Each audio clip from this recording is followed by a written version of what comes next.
Welcome to Health Hope.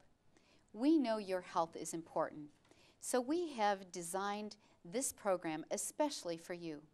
Through interviews with health and wellness professionals and stories of those who have overcome difficult life experiences, we want to bring you the most up-to-date information and current trends on health and wellness. Thank you for joining us today. I'm Gail McKenzie, and I'm your host. Today we have with us Dr. Paul Yim. Hello, Dr. Yim. How are you today? Doing great. Thank you. Dr. Yim is a health professional here in Nashville. He's a family practice physician. And today we are going to be doing part 2 of a series he's been talking about the blue zones. And if you were with us for part 1, you learned a lot about all of these blue zones that Dan Buettner, who has written a book on that, I understand, and I think he'll be referring to that today.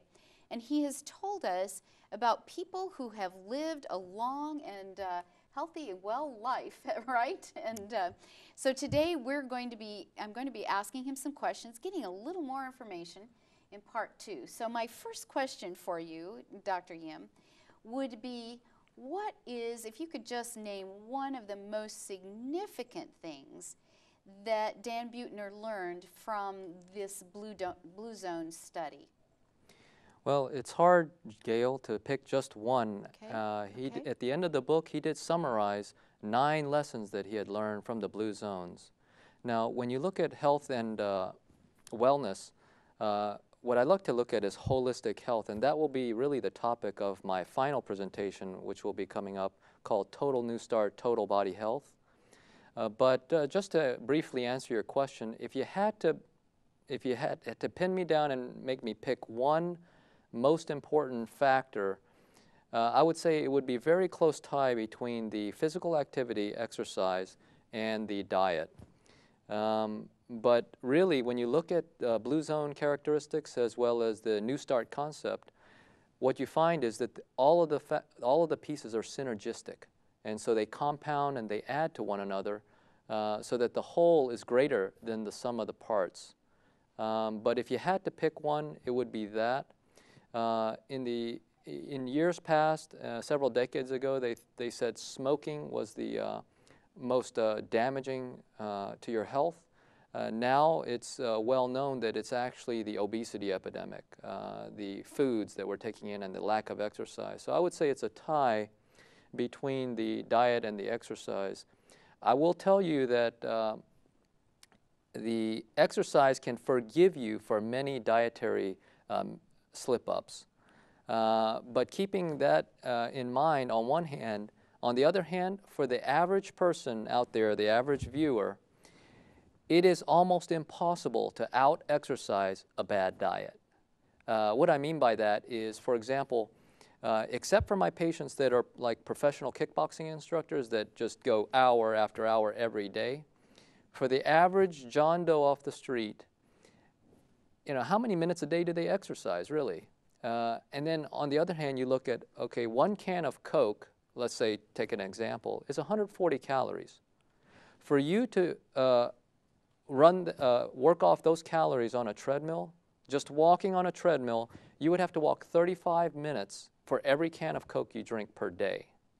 Now, many patients drink 2 or 3 cans of Coke a day, let alone tea, which actually has 50% more sugar and calories than Coke does, ounce for ounce. So tea is even worse. But let's just use Coke as an example. You have Coke, 140 calories. How many of my patients are able to walk on a treadmill 35 minutes every single day for every can of Coke? Not many.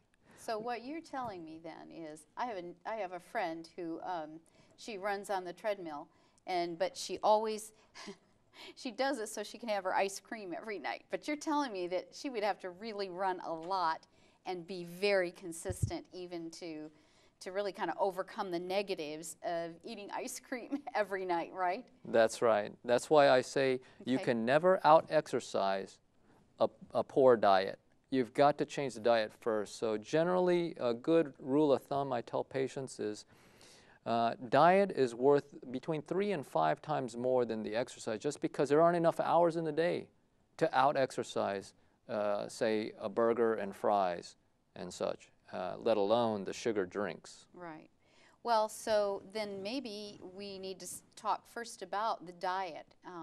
What kind of a diet would you recommend? What is the recommended, I mean, what are some healthy things that we should be eating? Well, because this is a Blue Zone presentation, I'll refer back to Dan's book. He recommends, based on his observations of the centenarians, people who live to 100 years old and more, that sticking with a plant-based diet is really the secret. For two factors. One is not only do you eliminate a negative input into your body, see, you're eliminating the fat and the cholesterol and the damaging parts of that and the super high protein content, but in addition to that, you're actually introducing good. So you're eliminating the bad and you're introducing a good, where plants are where most of the antioxidants and vitamins are.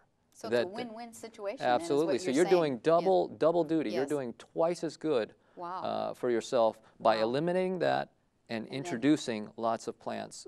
So Dan's book is right on, both with my first presentation, God's Health Plan, where we concluded that evolution and creation both recommend a plant-based diet. Okay. All right. Well, and maybe with the diet, I'm sure that some of our viewers would like to know, what about vitamins and supplements? I know I take a couple that I found that I like and seem to make me feel better and have more energy. Are there some things that we should be taking maybe to supplement our diet? Mm-hmm. That's a good question, Gail. I get that question often in the office. What about vitamins and minerals and supplements? When we take in vitamins, I'll tell you that we really don't know what it is that we're doing. This includes doctors and scientists. I saw in a book called Proof Positive, written by Neil Nedley, a section on vitamins, and he had a diagram in the center with a circle, and he had vitamins and minerals scattered all around the perimeter of the circle, and then there were lines going from, say, a vitamin C to another vitamin or a mineral, in which if you get too much vitamin C, it would affect the levels of the other vitamin or mineral. And that circle was like the wheels of like the spokes of a bicycle wheel. There were just lines all over the place. And so when we overdo one vitamin, we may actually be, to our detriment, lowering or making toxic other vitamins. So really our bodies, our blood, our system is a very delicate soup. And when we try to change things, it's almost like a kindergarten kid coarsely trying to change a fine detail of a recipe that was originally designed to be very delicate. Now more and more they're coming out with research showing the harmful characteristics of many vitamins at high doses. For example, like vitamin A, they used to think that that was an anti-cancer vitamin. So they did a study on smokers to see if it would reduce their chance of lung cancer. Well, they had to abort that study early because the group that they were giving the vitamin A to had more lung cancer than the smokers who didn't, who got the placebo. And so they have now stopped recommending high-dose vitamin A. Now vitamin E seems to show that men who take it have more prostate cancer. Calcium in elderly women, we've been recommending that for decades. Yes. Oh, you're over 50 or over 65, you need to get your 1,500 milligrams of calcium. Now there is some research showing that it may cause more heart attacks in women who are taking calcium supplements. And so really the question was, boy, which would you rather have, heart attacks or osteoporosis? If I were a woman, I would rather choose osteoporosis rather than a heart attack. Remember that heart disease is the #1 killer in women. It's not breast cancer and it's not other types of cancers, it's heart disease. And so I would try to lower my risk of heart disease more than I would try to lower my risk of osteoporosis. Ironically, the countries that seem to consume the most calcium have the highest hip fracture rate. And so that goes counter to what we were thinking, that you should take calcium to lower your osteoporosis and cancer rate, hip fracture rates. Well, and it is interesting, isn't it, that you know, the milk advertisements and, you know, drink more milk and a lot more dairy, and so people, I think, are actually drinking more and taking more dairy into their bodies, and yet we still have a high percentage of osteoporosis. So, you know, that does kind of lend itself to the truth of that fact, yes. Absolutely. It's very complicated. We really don't know what we're doing when we're messing with the delicate chemistry of our body. The people that are taking in the most calcium, they are also taking in high amounts of animal protein. And there's research showing that that very well may be the reason that they are getting osteoporosis by taking in too much protein, which are amino acids. It acidifies our blood. Well, in the blood, if it becomes acidic just by a little bit, see, the body is trying to reach equilibrium again. It wants to get to a good pH, and the pH is finely tuned, Gail. Really, the human body wants to be at about a 7.4, and let me tell you, it's not whole integer digits variation. If you get down to 6.4, you've long since been dead. And so it just ranges between 7.2 and 7.5 or 6. So when it gets a little acidic, the body has got to try to make that more alkaline. But how is it going to do that? You've just given it a high acid meal. The only place that there are alkaline reserves in the body is in the bone. Oh, okay, so now the body has to dissolve some bone, okay, and get the carbonate, bicarbonate, which is baking soda, right? Except baking soda is sodium bicarbonate, but in the bones it's calcium carbonate. Well, the body is getting the carbonate out to neutralize, and so now the pH is happy, but now you got all this free calcium in the blood. So now your calcium level goes up, and so, well, you can't put it back in the bone because you don't have the carbonate to put it back in. So now where does it go? The body has only one choice, and the kidneys have to urinate out that calcium. And so whenever I do a urine test, and if the pH is very acidic, we already know that they're eating a high-protein diet. I see. You want to have your urine more alkaline, and that tells you that you're eating a more plant-based diet, less protein. Okay. Now let me ask you, while we're still on the subject of vitamins and whatever, what about enzymes? Is that different than the vitamins? I mean, I've heard that, you know, there are, if you eat some of the green plants, but the enzymes are not in there like they used to be years ago, and so we need to take a supplement that has the live enzymes. Can you speak to that at all, about supplements with enzymes, or is that still part of the same thing with vitamins and that delicate balance? Well, I'll tell you that if people really want to take vitamins and supplements, I usually recommend just getting about 100% of the USRDA. We're into an area right here which it's very difficult to prove scientifically how much a person would need. Most of the supplements are not essential. That's why they're called supplements and not essential amino acids or essential vitamins and minerals. Those we have to have. But the supplements are kind of like optional things, and so I would recommend that if you're going to go toward a supplement, try to go with more of the whole food supplements instead of a refined and a purified supplement. Okay. Well, now maybe we move to the whole foods. What about organic foods? What would you say about organic foods? Well, the organic foods are really coming into the market. Even the mainstream stores and supermarkets are carrying more and more organic foods. The reason for this is because of the amount of pesticides and antibiotics and herbicides that are in the food, especially produce, but also in the meat and dairy. We don't have time today to go into all of the details of that, but I'll tell you that organic foods are coming down more and more in price, and they're almost the same. And sometimes you can get the organic foods for even cheaper than the conventional produce. I would recommend you go with organic as much as you can and as much as your budget allows, keeping in mind that the prices are coming down. Now, I will tell you that the organic food producers say that there is more bang for your buck in terms of nutritional value in organic foods. If that's the case, then you would need less. So they're saying that if I buy grapes that are organically grown, that I'm actually getting more of the vitamins and the nutrients from the organic food. Right. So you would, if that's true, then you Okay. would just need to eat less. You would need to eat less to get the same bang as the conventional foods. Now, I have noticed one thing with organic foods, though. They don't last quite as long, do they? You have to eat them up fast, so. But that's not a bad thing, I guess. So No. we want to eat everything fresh. Let's move on to exercise. You know, you talked about diet and exercise. What would you recommend as a daily regimen for those of us who want to stay healthy? What's the perfect number, maybe I should ask? Or is it different for different ages? What would you recommend? Okay, exercise, that's the part 2 of the 1-2 punch for your health, right? Diet and exercise. Right. What I would recommend for exercise, you're right, it is different for different people. Some people are built differently. Others might need more exercise.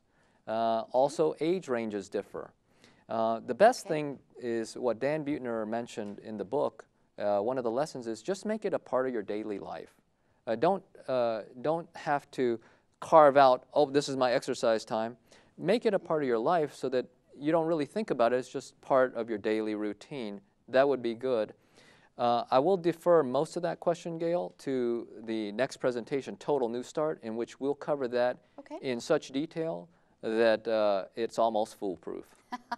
Oh, I'm going to wait for that. I'm going to work that. Can I ask, though, maybe just kind of on a side note there, marathons and, I mean, you know, running 26 miles, and what about children in running marathons and exercise for children?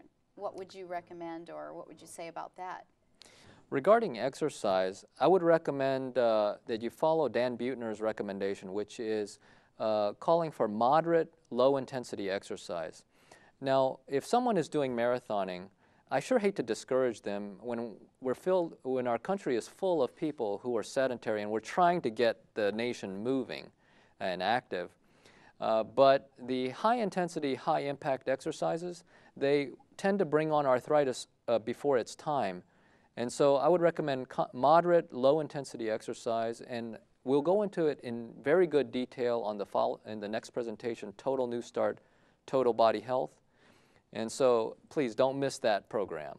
Okay. Now I have another question for you. It's about carbs. I know I watch my carbs. I've read some things on it, but really out there, it's kind of like carbs are really evil. You don't want too many carbs, and so you look at the little thing on there. Oh, that's too high. How many carbs a day should I have? It makes you fat. Could you speak to that whole carb issue for us? Sure, Gail. Okay. The carbs are just one of 3 main macronutrients that have caloric value in the typical person's life. Yes, there is alcohol. That's the 4th caloric nutrient, but we'll not consider that right now. So really, you're down to protein, carbs, and fats. Would you agree? And so if it's a zero-sum game, if you're going to lower your carbs, you're going to have to bump up something else, or you're at a calorie deficit and you're going to starve. Now, how long will that diet last? On a starving diet? Not very long. Yeah. So if you're going to lower your carbs, you're going to inevitably bump up your fat and protein. The question is, how much fat and protein do we really need? I'll refer you back to my first presentation, God's Health Plan, in which I've shown you that if you believe in evolution, the monkeys, they eat an 88% carb diet. Really? Okay. Well, they're not overweight. No. Okay. Unless they're dumpster diving in Africa and eating a high-fat, high-protein diet.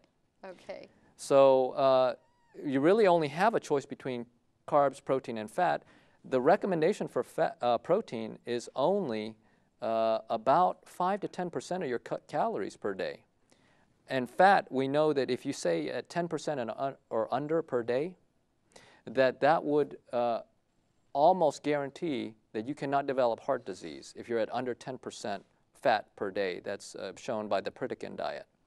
So really, you're left with carbs. The only question is, what are good carbs and what are bad carbs? I will tell you that if you stick with the good carbs, which is what most of the world is doing that is staying healthy, you should do just fine.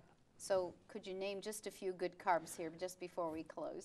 Any plant product that is predominantly carbs that is whole food. That means whole wheat bread rather than white bread. That means Okay. brown rice rather than white rice. That means corn on the cob versus grits. Okay. Now, one last question. Can we eat healthy and stay on a budget? You know, you mentioned that organic is coming down. I don't know, you know, some of the organic I go and go, oh my, you know, I look at this over here and then at the organic. But if we're eating plant-based foods and that, can we stay within our budget? My answer to that is absolutely, Gail. Okay. In fact, for my poorest patients, that's what I recommend. Okay, let's take an example.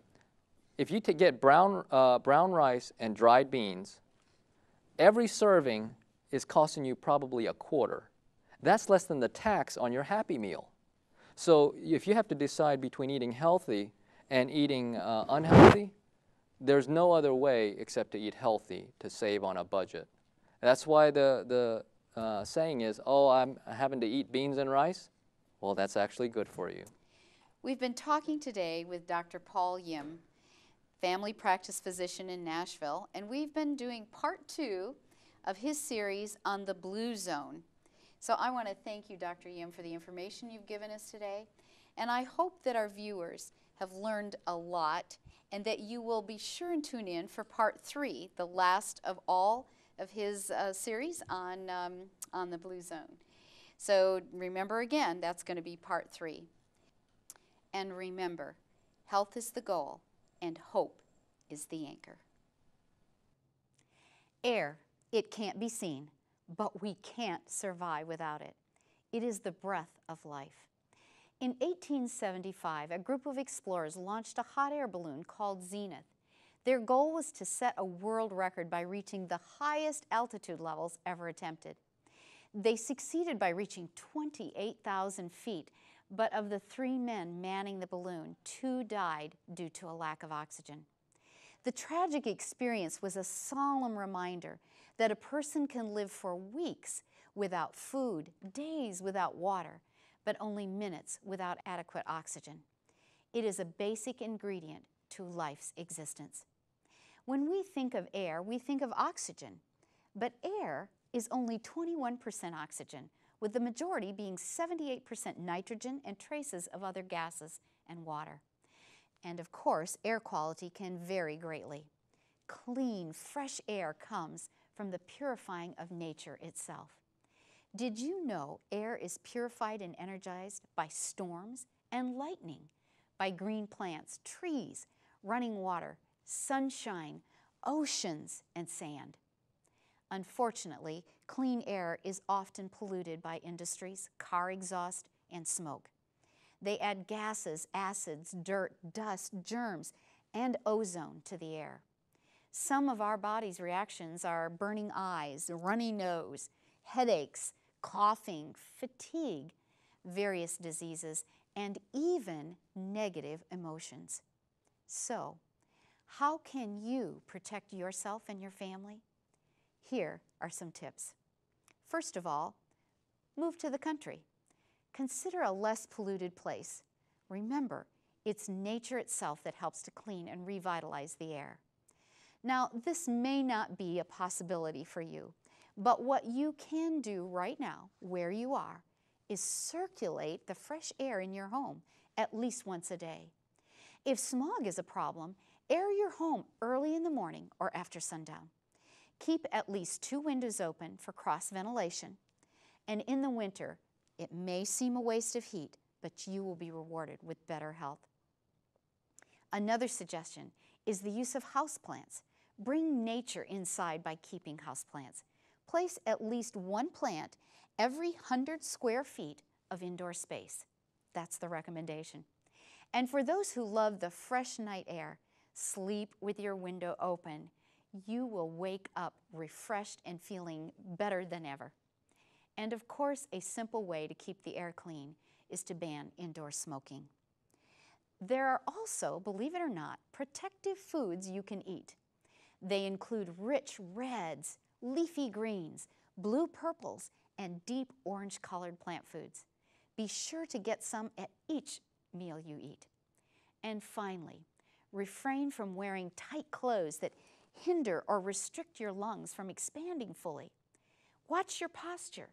People who slump prevent their lungs from receiving the full benefit of oxygen.